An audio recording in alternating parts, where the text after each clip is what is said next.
Hello and welcome to Carleton TV, and we're very pleased to have our club captain, Jeff Hall, here today. And Jeff, welcome aboard. And I'm so glad we've been able to get together. It's such an important position at the club. Jeff, can you tell us a bit about yourself, how you got to Carleton? Give us your story. All right. Thanks for having me, John. And appreciate getting on Men's League TV. So I've been a member of Carleton for the last 8 years.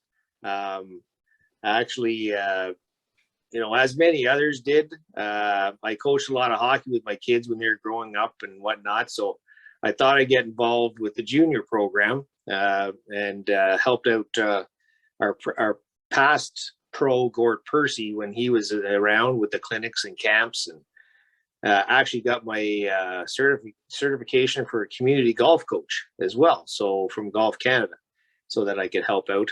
So that's really where I got started.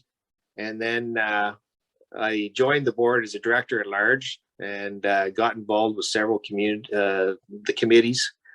Then I was appointed men's playing captain back in 2019 by the board, and became club captain in 2020. So certainly some challenging times with COVID in 2020, dealing with all the restrictions that we had there.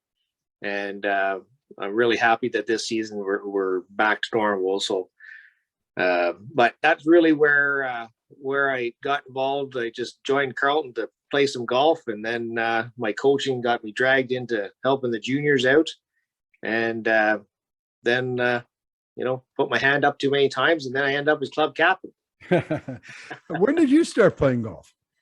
I actually didn't start until I was probably after my hockey career pretty much ended. I played some junior hockey, and so early 20s got involved and started playing some golf, and so been really enjoy it now. And now I'm pretty serious now especially for the last 8 years. Yeah. I previously traveled across Canada with my business doing catastrophe management. So I was really never in one spot long enough to join a club, but certainly got to experience some really nice golf courses out in Western Canada. And so when I got back here, I said, I'm going to join a club, and Carleton was it. That was good, man. We're so happy to have you, because you're exactly the type of member that really makes this club go. As I said, we're based on volunteers. We've said that in many videos, and no exception. And the club captain, it is the key position. Other than the club president, the club captain is a very powerful position, and it's a very important position. So perhaps you can detail some of your duties. Okay. Yeah, and that's true. I have the second best parking spot in the parking lot beside the president. So that's one of the perks of the position for anybody to follow. They get a nice parking spot near the front door. But the club captain is elected at the AGM or appointed by the board. So it is a board position. The captain, with assistance of the playing committee, is accountable for the arrangement and supervision of all golf activities and monitoring of the handicap records of all members. And again, responsible for all the activities and playing decisions affecting the club. So to your point, very important position. We coordinate all the golf activities associated with Golf Canada. And then again, responsible for the enforcement of rules, deportment, and dress governing members and guests while using the course. And I'm assisted by the ladies and men's playing captain, who are also members of the playing committee. Along with the playing committee chair, we have responsibility for the league and events committee, which is made up of all the conveners and organizers, John being one of them. And really the captains are responsible to assist the golf operations. So supervision of all activities, the intersectional qualifying teams, club championships, tee sheet management, enforcement of all the policies. So lately, well, especially this week, we had a real challenge because the field size of the intersectionals on Saturday and Sunday are quite large. So the balloting system caused some concerns over, just how the tee sheet was being managed. And so we got a number of complaints in that respect. But, at the end of the day, once the field was finalized, we got those extra tee times issued out. And so tee time management and running the ballots is a big part of the day-to-day operations, and something that I basically look through the tee sheet on a daily basis. When I start my morning, 6 a.m., I get up and the first thing I do is look at the tee sheet for the day. So it's a bit of a job. Yeah. No, I just reminiscing about 10 years ago, we were lucky to have 25 try out for the team. And now we got loads, and that's a wonderful thing to see. Well, a good competitive club. I was going to delve into, I'd like to delve into, you mentioned some of the issues that you face. Any other issues? We've had some, we had a power failure this year. You've had COVID to deal with. Are there any other things that you deal with, like on issues that you deal with that you haven't mentioned so far, or anything that's been out of the ordinary? Well, the golf operations is fairly straightforward. I do participate in the greens committee. The greens chair and I both sit on each other's committees to make sure that the greens committee is not doing things with the course that affects the playing. So there's some coordination that goes on there. But all in all, I guess there's some concerns over some of the course management and stuff that we do, but we'll address that with the membership, and hopefully everything goes well. But at the AGM, the Greens Committee was the approved $100,000 or give or take to spend on course management, and part of that was to look at the bunkers and do that sort of thing. So I think there's been some concerns expressed lately about the 13th hole, some of the work that's being done there. So we'll be looking at the Greens Committee will be looking at that situation and coming back to the membership at the next town hall. So good. Now you mentioned the captain is appointed by the board or at the AGM, and I also heard that you are stepping down next year. So if someone is kind of interested, and by the way, you've done a marvelous job. I'm going to tell you, Jeff, I was a principal in a school. I was a vice principal in the school, and I've been asked to be club captain, and I refused every time because it was too much like the job I already had, and I didn't want to be the vice principal of the course. So I know how tough a job it is. But if you wanted to come forward, because we are a club built on volunteers, and you wanted to express an interest in becoming involved as a club captain someday, or helping out, what do you do?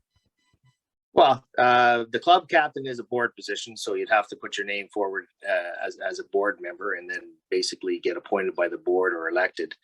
But typically, the playing captain is a good place to start. So we have two very good playing captains right now, Patsy Pike and Phil Byrne. So they're getting some experience with being a captain and what goes along with that. So that's a good place to start, but also on the committees, get involved with the committees, with the leagues, the playing committee, and there's really no expertise required. It's just, get involved. If you're a golfer, playing committee is responsible for the playing. So all the intersectionals and club championships. So you get a good exposure to that. Like we had a playing committee meeting this week, and we decided that we were going to have two captains picks because there were some circumstances where some of the key players couldn't attend the qualifying. So, the playing committee basically came up with a decision that we would, for this season, look at having two captains picks. So that's the sort of thing that goes on at the playing committee. Right.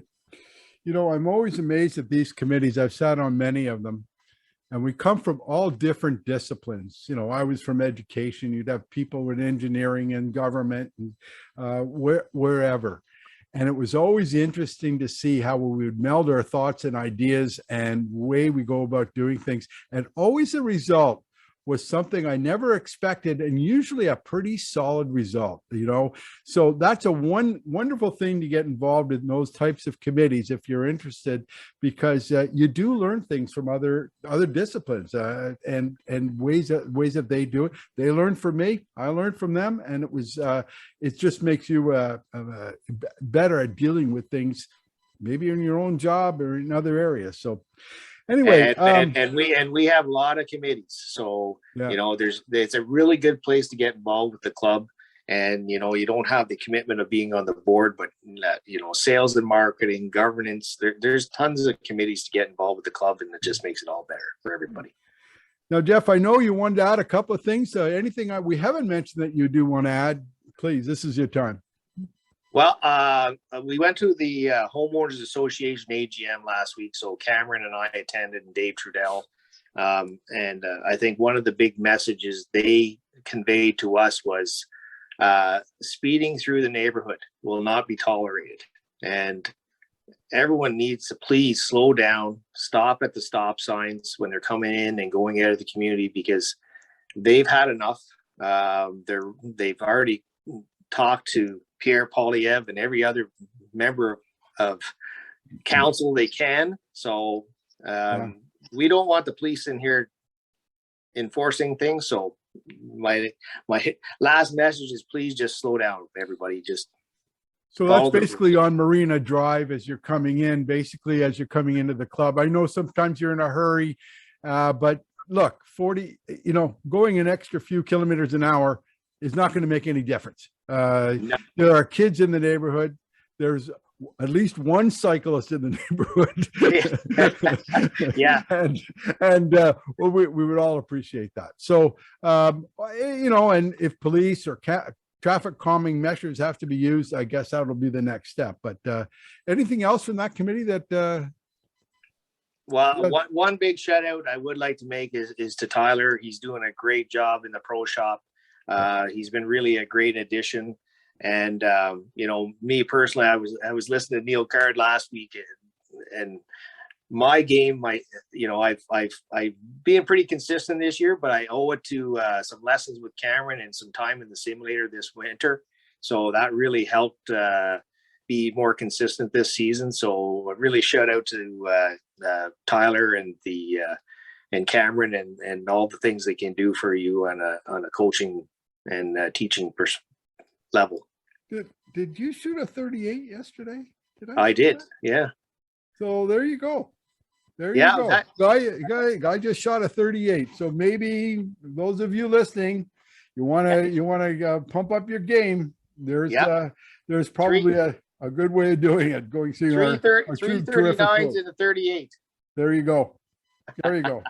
Congratulations, Jeff, and thank you very much for joining me today. And good luck the rest of this year and next year.